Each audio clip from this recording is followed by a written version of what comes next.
tapos na tayong magturo sa Moscow. Ngayon, itatapon tayo sa bandang Germany. Kaya eto, biyahe tayo papuntang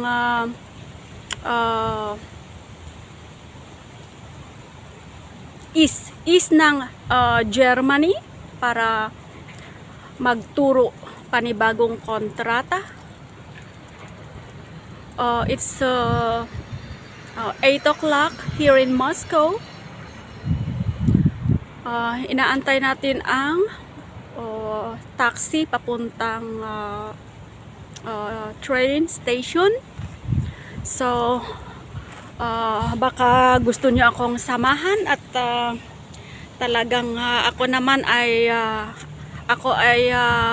sumasabak mag-isa sa giyera. So baka lang gusto niyo akong kakwentuhan. Malakas ang hangin.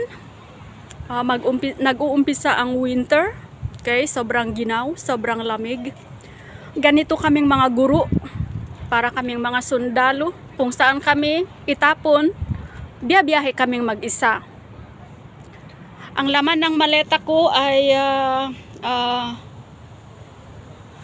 ang laman yan ay materyales sa pagtuturo. Bit ko yan kahit saan ako magpunta, kasi wala akong ibenta kung wala akong dalang materyales.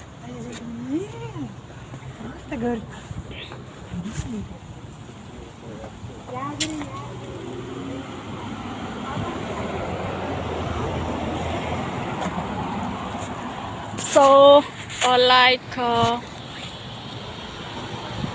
mga 15 minutes pa bago darating yung taxi.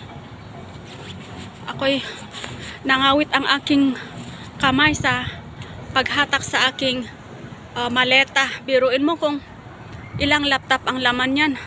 Malalaking mga laptop, mga libro, mga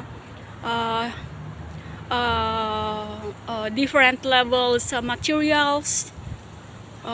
So ganito ang buhay guro sa ibang bansa. So dapat free ka, walang sagabal, kasi kung saan ka itapon, tsuk,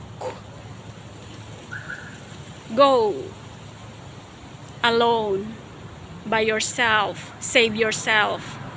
Okay, baka malate ako at hindi ko pa alam kung ano ang gagawin ko doon sa train station. Pipila pa ba ako doon? Hahanapin ko pa yung wagon ng train. Marami pa kaming may checking pa sila, may security checking. So update you. Bye bye Philippines.